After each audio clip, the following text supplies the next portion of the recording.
So sometimes I just feel so privileged after knowing this कि मेरे पास at least 2 brain cells है to understand that every story has flaws. And this is coming from a guy जिसने इस anime and manga की medium को almost एक decade तक consume करा है. Although I'm not saying कि I'm the perfect person to judge these stories because there is no fucking way मैं इन authors के इतना talented हूँ, but still मुझे ऐसी एक वीडियो बनानी थी about the show जिसको मैं personally काफी ज़्यादा पसंद करता हूँ. So if you're someone जो दूसरों की opinion से offend नहीं होता है about a show that is, तो grab your phone, grab your earphones, grab your popcorns and let's start this journey where I'll be discussing things I don't like about One Piece.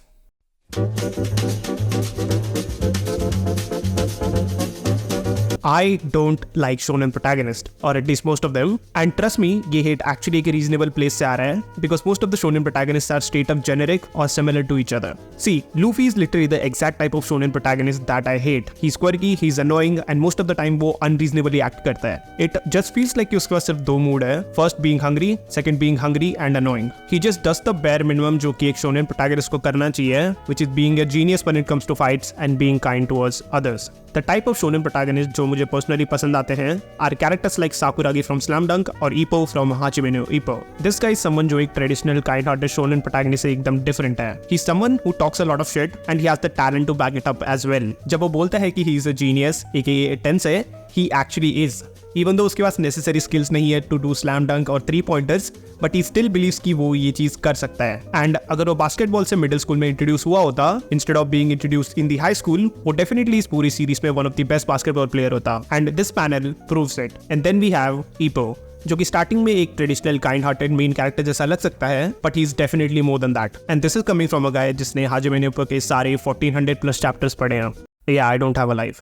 Ippo is someone who is disciplined, hardworking, and has a decent amount of talent for boxing. Yet still, वो हमेशा अपने आप को doubt करता है before every fight, which in my opinion makes him extremely relatable because most of the time वो physical challenges की जगह mental challenges से deal कर रहा होता है, which despite being in a sports anime, उसका character काफी ज़्यादा well written feel होता है. In fact, he had to retire from boxing after losing 2 consecutive matches and taking a lot of brain damage. He's someone जो genuinely अपने close ones के बारे में care करता है, despite knowing this कि he might have to give up on his goals and dreams forever. He constantly makes logical, rational decisions, which makes him seem a bit more mature compared to Luffy. But मैं अभी अपने thoughts को hold करके रखना चाहता हूँ until Luffy's dream is revealed, because a person's dream tells a lot about the person itself.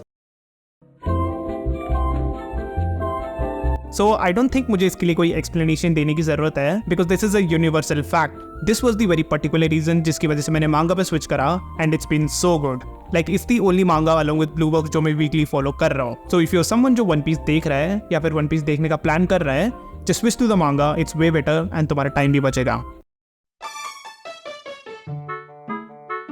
So किसी भी एक अच्छे शोनेन एनिमे के पास एक क्वालिटी होती है which is making you feel attached to the characters, and इस चीज को मोस्टली फ्लैशबैक्स को दिखाकर यूज करा जाता है which actually makes it quite effective. And ये चीज करने में one piece in my opinion थोड़ा सा फेल कर जाता है. अब ऐसा नहीं है कि वन पीस में अच्छी बैक स्टोरीज नहीं है. मुझे पर्सनली ब्रुक की बैक स्टोरी काफी अच्छी लगी एंड अभी जो मांगा में कुमा से रिलेटेड चीजें दिखाई गई वो भी काफी ज्यादा well written and emotionally heavy थी, which is understandable because One Piece का कास्ट काफी ज्यादा वाइड है एंड कैरेक्टर फोकस भी शिफ्ट होता रहता है, तो आई कैन अंडरस्टैंड कि ये चीज क्यों हो रही है. But still I feel this could have been better because this story still has 1100+ chapters and similar length की stories इस चीज को काफी better करती है. Example के लिए this, इसको मैंने 2014 में डिस्कवर करा था and back in 2017 जब नारुतो एंड हुआ I was really sad. मैं इस स्टोरी को काफी हाई रिगार्ड में तो नहीं रखता हूँ other than these 2 arcs, but still I can't deny the fact कि I am still emotionally attached to these characters. And on the other hand, Hajime no Ippo just has one of the greatest side character cast in the entire medium, and ये चीज मैं हवा में नहीं बोल रहा हूँ. Just go and watch the anime or read the manga, both are done quite well.